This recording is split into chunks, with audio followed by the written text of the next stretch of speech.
प्रिय दर्शकों, आप सभी का स्वागत है हमारे इस YouTube चैनल पर। दर्शकों, आप लोगों के सामने रोज ही की भांति मैं फिर आज लग्न फल और राशि फल लेकर उपस्थित हुआ हूं। आरंभ करते हैं आज के पंचांग से। आज दिनांक 11 नवंबर 2021 गुरुवार का दिन है।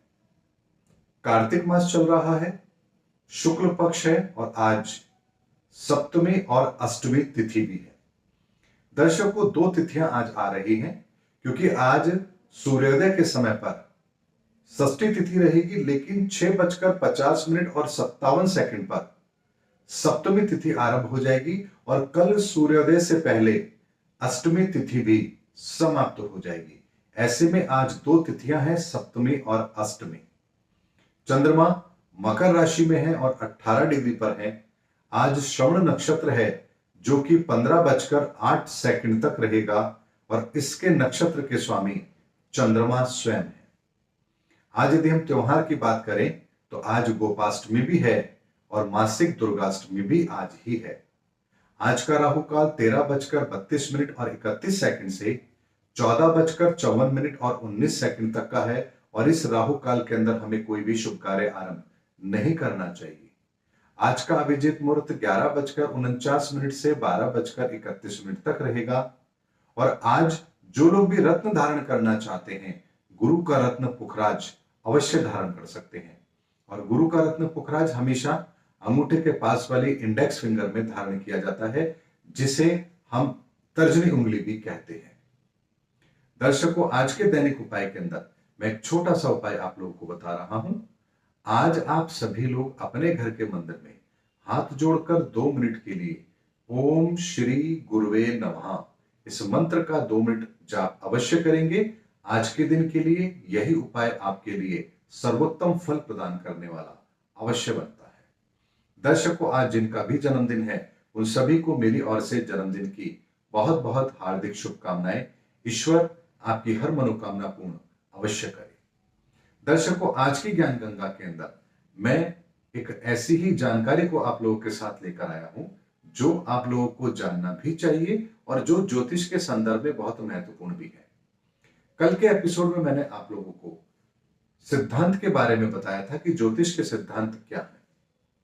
आज उससे आगे हम बढ़ते हैं संहिता शास्त्र के संदर्भ में कि संहिता शास्त्र क्या है।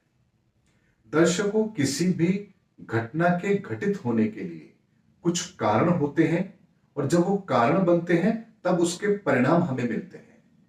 ऐसे में ग्रहों की स्थिति, उनकी चाल, ये तो सिद्धांत का हिस्सा है, लेकिन उसका असर हम पर क्या पड़ेगा, अच्छा पड़ेगा या खराब पड़ेगा, अच्छा होगा तो किस स्तर पर होगा, किसके लिए होगा, कितना होगा, कैसे होगा, यदि खराब होगा तो उसके क्या परिणाम होंगे, कौन उससे प्रभावित होगा और उसके समाधान क्या है, ये सभी चीज संहिता शास्त्र के अंदर आती है। और संहिता शास्त्र का मतलब ही होता है ब्रह्मांड में ग्रहों की परिस्थिति के आधार पर जो घटना घटित होगी उसका आकलन किया जाए और इस संसार को उसका लाभ दिया जाए। इसके लिए जिस शास्त्र की रचना होती है उसे हम संहिता शास्त्र कहते हैं। दर्शकों, सिद्धांत कभी नहीं बदलता है, लेकिन संहिता शास्त्र के अंदर समय समय पर परिवर्तन अवश्य होते हैं और इसीलिए थोड़े थोड़े समय के बाद में बहुत से ऋषि मुनि ज्ञानी पुरुष ऐसे हुए हैं जिन्होंने संहिता शास्त्र लिखा है। रावण ने भी संहिता शास्त्र लिखा जिसे हम रावण संहिता के नाम से जानते हैं। भृगु ऋषि ने भी लिखा जिसे भृगु संहिता के नाम से जानते हैं। ऐसे में पराशर ऋषि ने भी लिखा जिसे हम पराशर संहिता के नाम से जानते हैं। वराहमिहिर ने भी लिखा। ऐसे बहुत सारे लोग हैं, ऐसे बहुत सारे महापुरुष हैं जिन्होंने समय समय पर इस संहिता शास्त्र को सही किया है और आने वाले समय के अंदर हमारी प्रवृत्ति, हमारी प्रकृति को ध्यान में रखते हुए इसको हमारे सामने रखा है। क्योंकि दर्शकों, सतयुग के अंदर इंसान जैसा था वैसा द्वापर में नहीं रहा, त्रेता में नहीं रहा, कलयुग में भी वैसा नहीं है। ऐसे में इन ग्रहों का परिणाम हमें अपने समय काल परिस्थिति के आधार पर प्राप्त होता है। इसीलिए संहिता शास्त्र सदैव बदलता रहा है, नए तरीके से हमारे सामने आता रहा है और सबसे ज्यादा प्रभावी तरीके से उस समय का वर्तमान में प्रचलित जो शास्त्र होता है, जो संहिता शास्त्र होता है, वही हम पर ज्यादा असर करता है। उदाहरण के लिए मैं यदि आपको बताऊं तो बृहस्पति के कारण से 5 पुत्र पैदा हो इसकी संभावना बनती है। लेकिन अगर आज वर्तमान में हम देखें तो क्या कोई 5 पुत्र पैदा करता है या 5 संतान पैदा करता है? नहीं। ऐसे में वर्तमान में जो संहिता शास्त्र यदि लिखा जाएगा तो उसमें बृहस्पति को पुत्र कारक माना जाएगा, ना कि 5 पुत्रों को पैदा करने वाला माना जाएगा। ऐसे में अगर हम मंगल की बात करें तो वैदिक समय पर मंगल दोष के कारण से बहुत सारी चीजों को हमने अलग दृष्टिकोण से देखा है, लेकिन वर्तमान के अंदर मंगल दोष दोष ना होकर के एक ऐसा कारण बनता है जो व्यक्ति की प्रतिभा को आगे बढ़ाने में उसकी बहुत बड़ी मदद करता है। यदि व्यक्ति की कुंडली के अंदर मंगल अच्छी स्थिति में है तो यह मंगल दोष या यूं कहिए मांगलिक कुंडली व्यक्ति को आगे बढ़ने के बहुत मौके देती है। इसी तरीके से दर्शकों हमें समय काल परिस्थिति के अनुसार संहिता शास्त्र मिलता है और उसी के अनुसार हम अपने जीवन के अंदर परिणामों को भी अवश्य देखते हैं। दर्शकों, ये संहिता शास्त्र मनुष्य पर भी और प्रकृति पर वर्तमान में जो परिस्थितियां बन रही हैं उसके क्या स्थायी परिणाम हमें देखने को मिलेंगे उसके ऊपर निर्भर करता है। इससे आगे की एक कड़ी में मैं कल फिर आप लोगों को एक नई जानकारी दूंगा कि होरा शास्त्र क्या है। होरा शास्त्र पूरी तरह से हम लोगों के व्यक्तिगत जीवन पर आधारित होता है। इसके बारे में जानकारी मैं कल के एपिसोड में आपको दूंगा, लेकिन आज की ज्ञान गंगा में मात्र इतना ही। दर्शकों, आज नक्षत्र से चंद्रमा का पहले का संबंध बन रहा है और आज प्रातः सूर्योदय के समय 6:43 पर तुला लग्न बन रहा है। तुला राशि के अंदर ही मंगल देव हैं, बुध देव हैं और सूर्य देव हैं। वृश्चिक राशि के अंदर केतु देव विद्यमान है। मकर राशि के अंदर चंद्रमा, बृहस्पति और शनि हैं तथा वृषभ राशि के अंदर राहु देव हैं। ये ग्रहों की परिस्थिति है और इसी को ध्यान में रखते हुए मैं आपको आज का लग्नफल और राशिफल दे रहा हूं। दर्शकों, लग्नफल राशिफल को आरंभ करने से पहले मैं आप लोगों को एक बात और बता देना चाहता हूं। जो लोग अपनी कुंडली को देखना जानते हैं या जिन्हें अपना लग्न पता है वह लग्नफल फॉलो करेंगे। जो लग्न के बारे में नहीं जानते हैं वो अपनी राशि को फॉलो करेंगे। और यदि आपको आपका लग्न और राशि पता नहीं है, किसी कारण से आपको आपके जन्म का समय नहीं पता है, आपको नहीं पता उस समय पर कौन सा लग्न बनता था, कौन सी राशि आपकी है, तो आप अपने प्रचलित नाम के आधार पर जो आपकी राशि बनती है उसे ही फॉलो करेंगे। आरंभ करते हैं आज के लग्नफल और राशिफल को।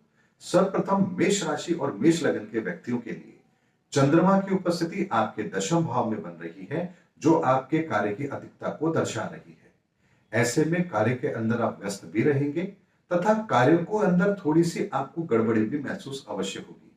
ऐसे में व्यवस्थित तौर पर अपने कार्यों को पूर्ण कीजिए, यही आपको आज करना भी चाहिए।